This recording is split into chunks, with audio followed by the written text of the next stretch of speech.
Hello, everyone, and welcome to our first conversation in a series about artificial intelligence and its real-world applications.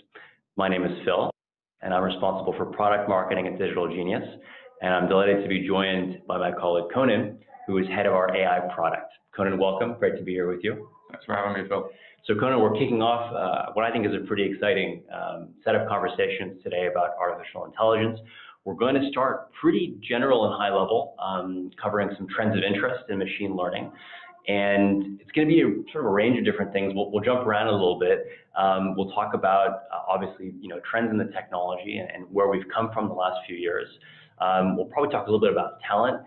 And the inevitable topic, of course, around ethics and society is a pretty omnipresent one when it comes to AI. So we'll try and pack in some of those things today, and that'll lead us on to some additional conversations that we'll have in the future as the series continues. So, Conan, before we jump into all that exciting stuff, I'd love to start this conversation just to get to know your story with AI a bit more. It's funny, people think about AI, they think about machines. It's very mechanic. It's very dehumanizing in a way. But actually, there's people behind AI algorithms and creating this technology. So why don't we start there and tell us a bit about your story with artificial intelligence? How did you get here today? Absolutely, yeah. So I guess a good place to start, sort of the beginning of what led me towards my career eventually, was I went to secondary school in Dubai, to a Lebanese school, Lebanese international school, and most of my classmates and colleagues there were from, India, Pakistan, Bangladesh, various places in the Middle East, and they had a very rigorous attitude towards education in science and mathematics, and they were very strict in how they taught and examined that. So I got a very good grounding from that, and it's fair to say if that hadn't happened to me, maybe my life would have turned out very differently, but that's what I did. Right, so good grounding in STEM already, kind of getting into the maths and physics, a lot of the building blocks for neural networks and machine learning. Yeah, I mean, this school was, we were 13 years old, and we would sit 5 or 6 exams a week. It was that. Oh, wow. I thought I had it bad with the IB, but that sounds pretty hardcore. Yeah. So later, actually, yeah, I also did the IB, and then I went to study computer science and artificial intelligence at Edinburgh. But in the first 3 months, most of the curriculum in computer science was in object-oriented programming in Java, which is to this day a language that I have no time for. Okay. So even though I'd spent most of my teenage years learning to code, and I was coding from quite young, it kind of put me off, and I changed very quickly to study physics.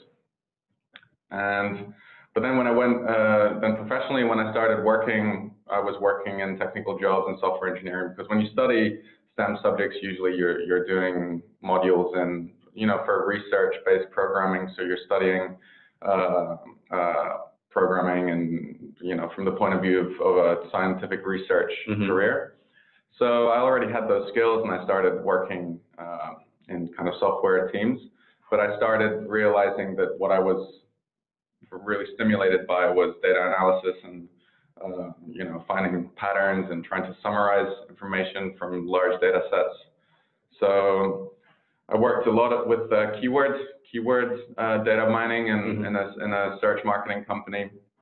After that, I moved to finance, where we were working with really large pricing and financial metric data sets in the risk department there. So we were trying to find price anomalies, so our portfolios wouldn't, go off the charts just because of a mistake in some kind of illiquid bond or something similar. And then from there, I started discovering, and this was back when machine learning wasn't fashionable yet. They were talking 2011, 2012, that kind of time. And then that led me towards machine learning. I started working in Python. I went and did a master's at UCL, a very rigorous top master's that they do in UCL. It's got quite a good reputation in the subject, which was really fortunate for me because I wasn't, fully aware of, how well respected that master's degree is in the industry. And from there, when I was applying for new work after those masters, I was looking mainly at startups because that's where I felt most of the interesting work in this Yeah. area was happening outside of the research. Right. And it led me to DigitalGenius. I came here, had a few conversations with the guys, and 3 years later, here I am. The rest is history. Yeah. No, funny, interesting, Conan, how you started your academic degree in artificial intelligence, and then moved away from it and kind of went back to your roots in the sciences. But then through your professional career, kind of you enjoyed that pattern recognition, that kind of condensing and rationalizing of data that is obviously pretty fundamental to AI. So kind of funny how that you almost were recaptured by that passion for the topic. It kind of refound you in a way.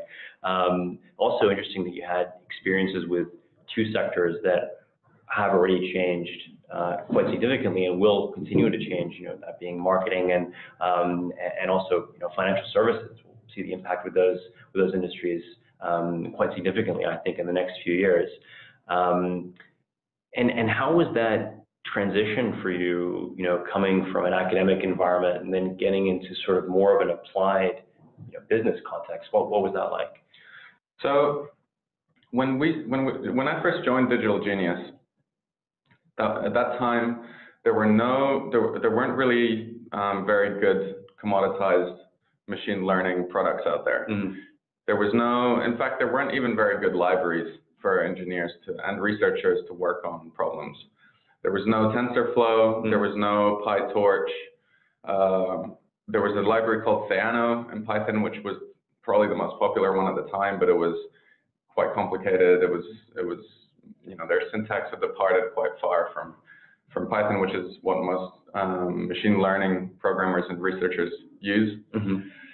So at that time, you had to have an interest in the research, and you had to have you had to come from that kind of environment to even be familiar with the tools that were available. Right. And what we were doing is we were building from those really low-level tools. We were building our backend as a proprietary system. If you were to start doing this today, you would probably go to AWS or Google Cloud or Azure or your favorite platform, and you would have some fairly rich products there for software engineers to use to apply machine learning. Having said that, there are some caveats in just going to these off-the-shelf products that these companies are making, because very rarely do they solve the specific requirements of your problem. Right. Unless you're going for something very general, most of the time you're just going to find there's a couple of things missing. But yeah, to come back to the question, we were, coming from that kind of background was, I think, necessary back then, and that's why most companies were hiring candidates with PhDs coming out of various STEM fields, from physics, from chemistry, mm-hmm. from econometrics, because by necessity in those fields you need to have a grounding in analyzing large data sets, fitting models around them, and then optimizing towards solving your problem. And what we've learned, as DigitalGenius has grown, we've sort of we've naturally followed the trend that we've seen in the industry.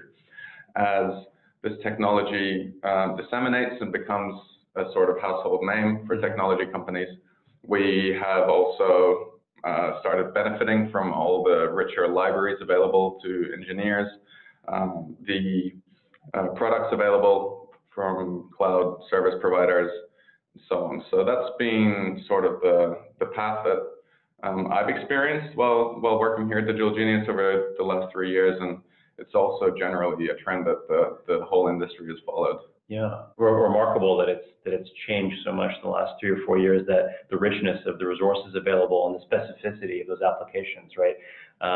Yeah, as you said, sort of hard to imagine what that would have been like, or obviously not for you because you've seen it, but difficult, I think, for us now to look back and say, oh, actually, there wasn't that infrastructure in place for people to just get started with AI, which I think we really take for granted today.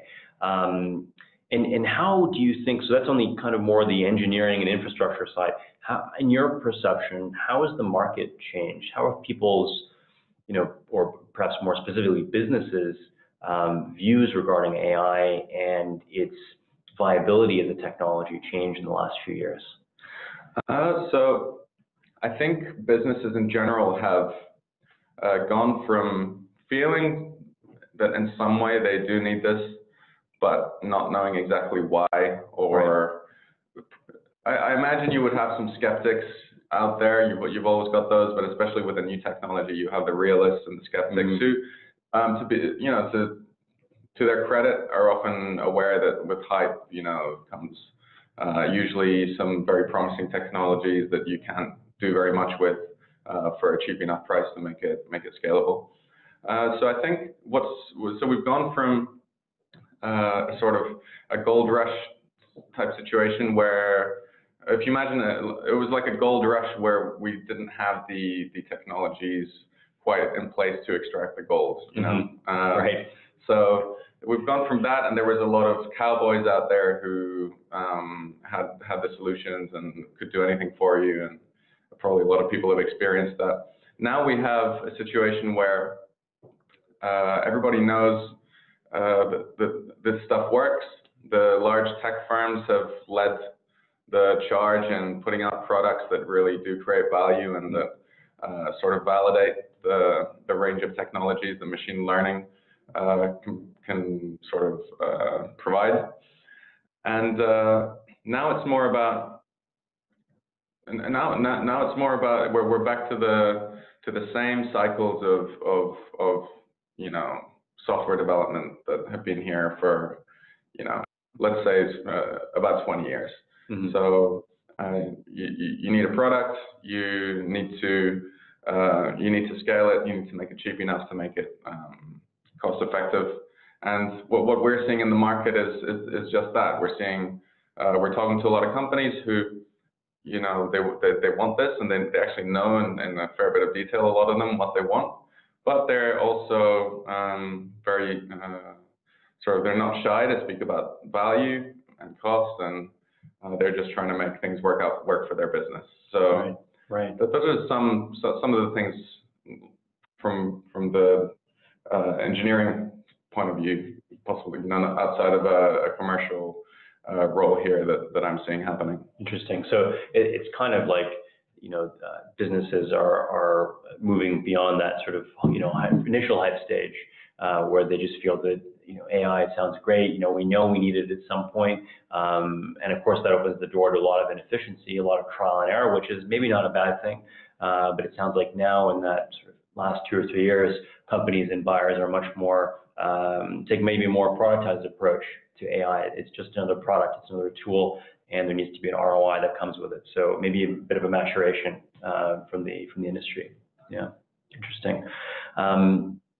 You talked a little bit about big tech companies, and some interesting things going on. Obviously, we've seen recently with multiple hearings of the U.S. government with the likes of Facebook and Google.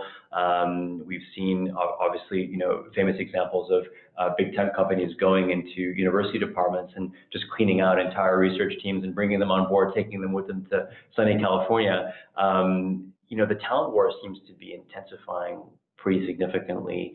And there's a plethora of options for graduates, but there's also burgeoning programs, right? There's more and more universities. Obviously, you went to UCL, it's an outstanding program, very well known in the space. How have you seen, obviously you recruit for your team here at DigitalGenius. How has that played out for you the last few years? London's an AI hub. What do you look for, and what's the experience been like hiring? Yeah, so I think I mentioned it a bit earlier, but we're seeing the first, let's say, native generation of junior machine learning engineers starting to appear just now.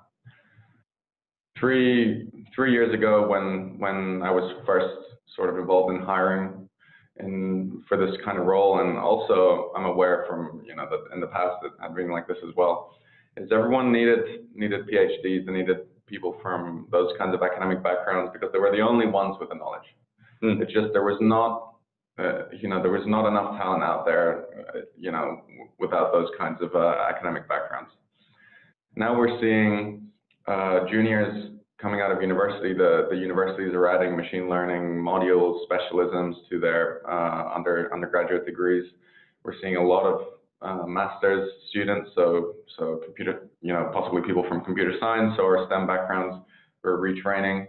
in taught master's degrees or in research master's degrees. So on that side, things are getting a little bit easier. And in my experience, also, this is just maybe more specific to what I've seen here, but the talent that we've hired has not always coincided with the really obvious pointers that you find in someone's curriculum. So some of the best people we've found here are not maybe the first ones you'd pick up from the top of the pile in terms of experience and so on. I've seen CVs with engineers with maybe 4 or 5 years at Google, and you send them a technical test and they don't come back, or they don't do a good job. And some of the much younger juniors who we've hired in almost as their first job, on top of possibly in a couple of internships, have come back with really elegant solutions to the problems we've set them the next day. They've come to speak to us, they've gone on well, and they've ended up really killing it here. Wow. So that's one thing. Another thing I will bring up is that machine learning talent is quite ambitious. It's a set of people who are quite ambitious, and sometimes to the point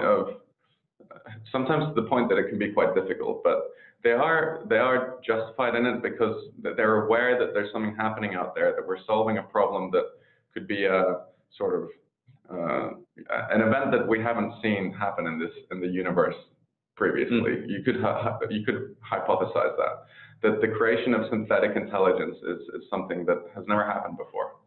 So and you have so similarly to some of the big breakthroughs in physics in the last 100 years, you're talking about people who really feel that with a push they could contribute something to a really important problem. So with people like that, you can get you're pulling in some of the smartest people in the world.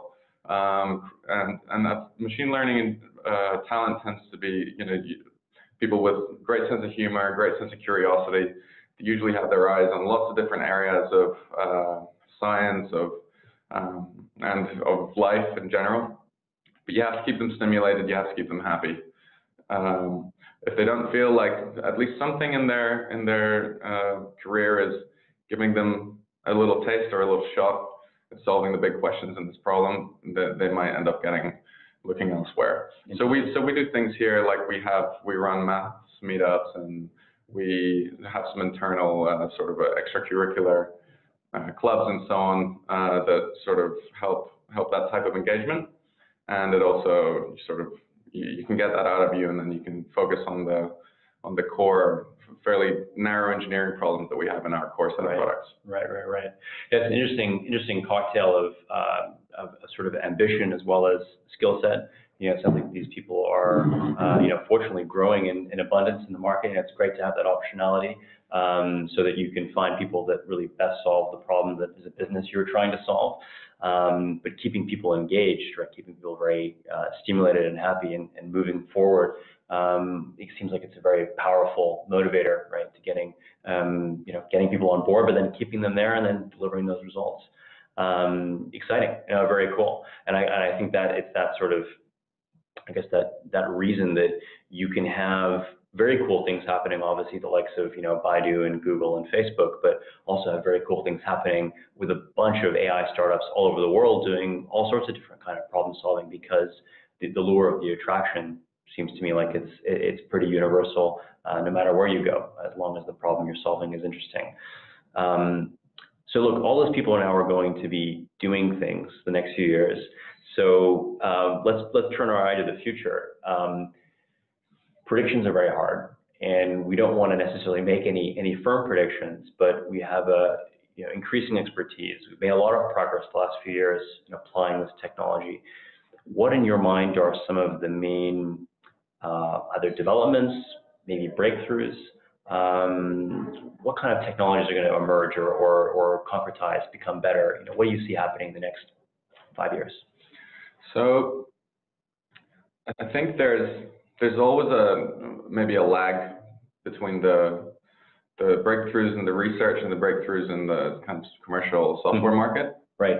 So but having said that lag time is getting shorter. So you're seeing things, because the big tech firms have done so much work and hired so much of the academic talent, they're finding ways to push this stuff into the market quicker.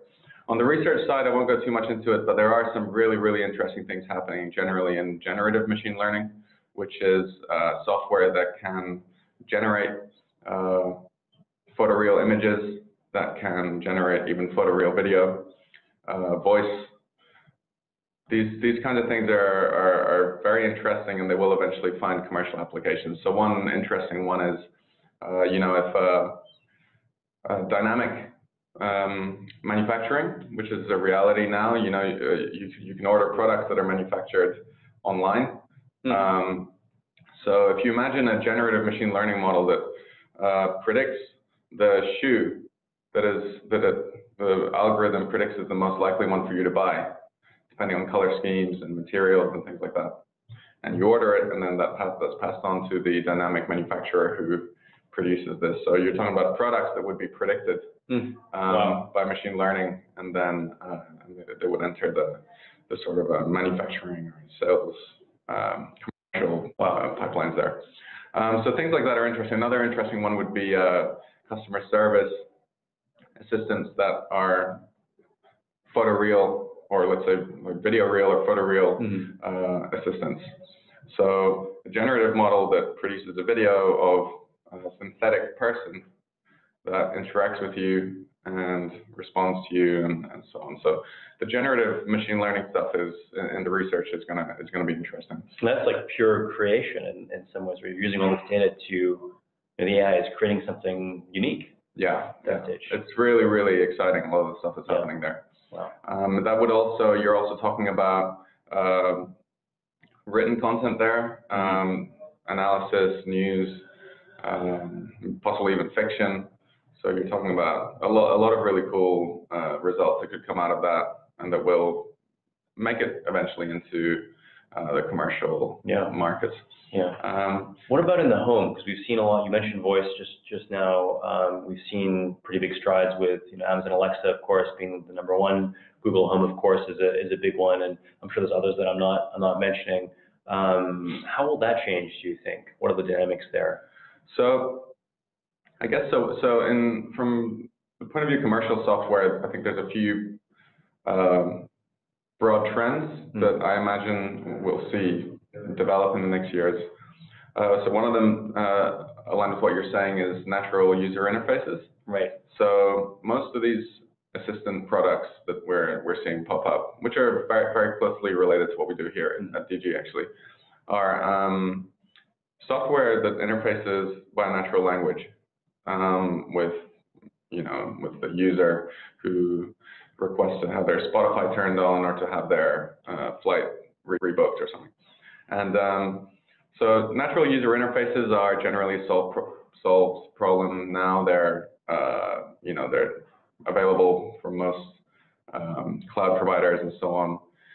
And they're just kind of a layer between just a normal computer program of some kind and the natural language of the person, whether that's feeds into it, right? Exactly, spoken or written or something like that. But natural user interfaces in general we haven't seen the same kind of up there, because there's more to it, and it's just not possibly there's a bit more time required. So we're talking about computers that respond to your gestures, to your facial expressions, and so on. Interesting. There are some products that have come out with these kinds of things in mind, but they haven't quite become they haven't disseminated to the same degree. So I think we'll see a lot of that. We'll see assistants that are readier to speak to you from your laptop or your phone, or it's not just the kind of use case where people talk about, okay, we're gonna check your fridge and see how much milk you have, and then refill your milk. That's just more basic IoT. Yeah. You can even think about use cases where the natural the user interface will read your body language and tell that you're about to get sick, and order you a prescription of God knows what. It's that kind of prediction that will then be the next layer in that sort of interface with machines in our home lives. Yeah. We'll see a lot of exciting stuff there. Another thing worth mentioning there is autonomous software, autonomous algorithms. This is something that is very present just now in the research, and it's actually, it's become sort of a bit viral with Google's DeepMind experiments with AlphaGo and beating the best world players and so on. Sure. And they're slowly iterating on that to move into more and more complex tasks, like games like StarCraft, things that are a little bit more complex on the input side of the data. So that's going to develop. We're going to have a lot of reinforcement learning in our phones, in our browsers. There's, you can imagine applications for this are so attractive to businesses. For instance, you can imagine a bot that is trying to autonomously, through its own decisions and its own planning, improve the mood of a customer or improve the trust that a customer has for a product or a brand or something like that. Just possibly through the way that it words things or the way that it approaches a problem. And that's based on reinforcement learning, that type of interaction. Exactly. It's reinforcement learning, and the interesting thing about reinforcement learning is it's really the core problem is how do you teach an algorithm to put together long-term plans, not to respond greedily to the environment. So an example. Kind of like training a child, right? Exactly. Same kind of concept. Yeah. That's exactly right. Yeah. So a squirrel in the forest might it might have a little bit of food a few feet away, but if it used this energy to go a little bit further where it knows that there's plenty more, then that's a very simple example of long-term planning where, so you're trying to teach these algorithms not to just go for the quick win. Yeah. And to figure out the long-term gains. Yeah. Interesting. Okay. And then I think that's a nice segue into kind of this idea about kind of the role of ethics and AI and how these things are, these things are inevitably linked together, and you almost can't have a conversation about one without the other. This is one interesting example where there's, some commercial advantage for businesses that have advanced algorithms to, create better relationships with their customers without actually doing it, arguably, or to create conditions where a customer wants to buy more. That's one example. But there's also, we've seen plenty of other examples or hypotheses about, AI potentially being discriminatory or degrading jobs, or there's countless different theories. And actually, you recommended I read this article by Francois Cholet from Google, which is an excellent piece of work that I also recommend to the listeners. I believe it's called "What Worries Me About AI." And what I liked about his approach is he actually takes a very broad view about technology in history, and often how it's the things that we didn't predict or the outcomes that were negative, and we're spending all this time predicting what some of these negative outcomes might be, but actually we probably don't know. But in any case, there are risks associated, there are challenges on the horizon. It's still a very young industry. What's your view on some of these risks? How can we mitigate them? How should we think about them? So it's a really good question. It comes up all the time these days, and it's a very difficult one to answer. There's a few things. So first of all, the article I would also recommend to the listeners here to read that. It's fantastic. But I think in general, one of the main points he makes there, which I found really interesting and something I hadn't thought of before, is you don't need particularly sophisticated machine learning to use it nefariously. You don't need very sophisticated algorithms or ideas to put together a newsfeed system that is tricking people into thinking that their political views are not popular or are popular or more popular than they actually are in reality. So, and the point he made to kind of answer his own question or to suggest a solution was that so long as these algorithms are transparent, that their behavior is transparent, and that users can parameterize them, that users can configure the behavior. So if you want to your newsfeed to be populated with in a certain way, and you're happy with that, then you can go ahead and do that. Otherwise, the user has choice there, has agency there. Right. So when you're followed around on Instagram by, tennis shoe companies, you don't really have too much control over that, but maybe in the future you can actually, by having these transparent algorithms, set parameters on, okay, yeah, I am happy to be followed around by tennis shoe companies because I love tennis shoes and I want to buy them. Exactly, exactly. So, and then on the side of the other thing that comes up frequently is the problem of, the issue of job automation, which is not a new problem at all. It's been coupled to technological development from the beginning, I guess. It's just accelerated in the last few hundred years. But I think that, well, first of all, it's not a problem that can be left up to business to solve, because business does not have the right incentives to make sure that their staffs, that their employees don't have their work automated and their economic power taken from them. Yeah. It's something for governments. It's a problem for governments to tackle. Businesses can help with that, but I don't actually believe businesses will ever help with that. They'll probably resist it, and it's up for governments to come in with the right set of policies. And to do that, they need to hire the right set of people who know what they're talking about and have the right knowledge. Indeed, yeah. So there are a few things that I could suggest are out there, some ideas that are out there for how governments should handle it. Obviously, there's the debate around universal basic income, which has become, there's a lot of people getting on board with that, but no one's quite sure whether it works, whether it's being properly tested, whether how that would play out. But it's something that can be explored. Or also just something simpler, which you could call like an automation benefit. So if you create an economic policy that if your work is automated, you are compensated for that until a period of time passes and you're able to retrain. If something like that probably would have done a lot for most of the crises we've had in the past with job automation. We saw it in the UK massively in the 70s and the 80s. In fact, over the last 100 years, there's been various crises associated with job automation. So these kinds of things. But generally speaking, on that issue, it's governments that need to sort of grab the problem and play a bigger role. Yeah. It's an interesting time. We could have had this conversation a year ago, and it would have almost seemed like something that's very far away in the last 6-7 months and everything that's happened at Facebook. And obviously Google was now recently testifying in front of the US Congress.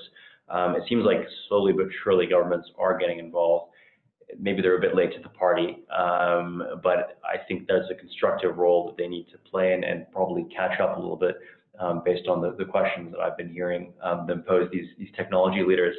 So government regulation and government constructive regulation, it sounds like. Transparent algorithms is a big one as well, to let users have control of how they're being effectively pitched or interacted with by AI. Anything else? Any other topics that come to mind on the idea of ethics and regulation? Well, I mean, yeah, there are just the general issue of whether artificial intelligence is ethical or moral is so maybe a larger conversation. There's a big segment in the population who would probably disagree that just producing software that can compete in human ways with people is not something they're comfortable with, not something they think is appropriate for software and a set of behaviors for software. But these are questions that maybe I pay less attention to because this is the work I do. When you're in the industry, yeah, exactly. Well, look, I think we found another topic for at least one of our conversations in the next part of the series. So I think that sort of wraps it up for today. Conan, thanks so much for your time and your insights. Really enjoyed our first conversation together and looking forward to the next ones. It's been a really enjoyable conversation. I hope you've enjoyed it as well. Happy to get any feedback or questions. Please do get in touch with DigitalGenius. We'd love to pick up any of your thoughts or comments, and hope to welcome you for the next conversations. Thanks very much.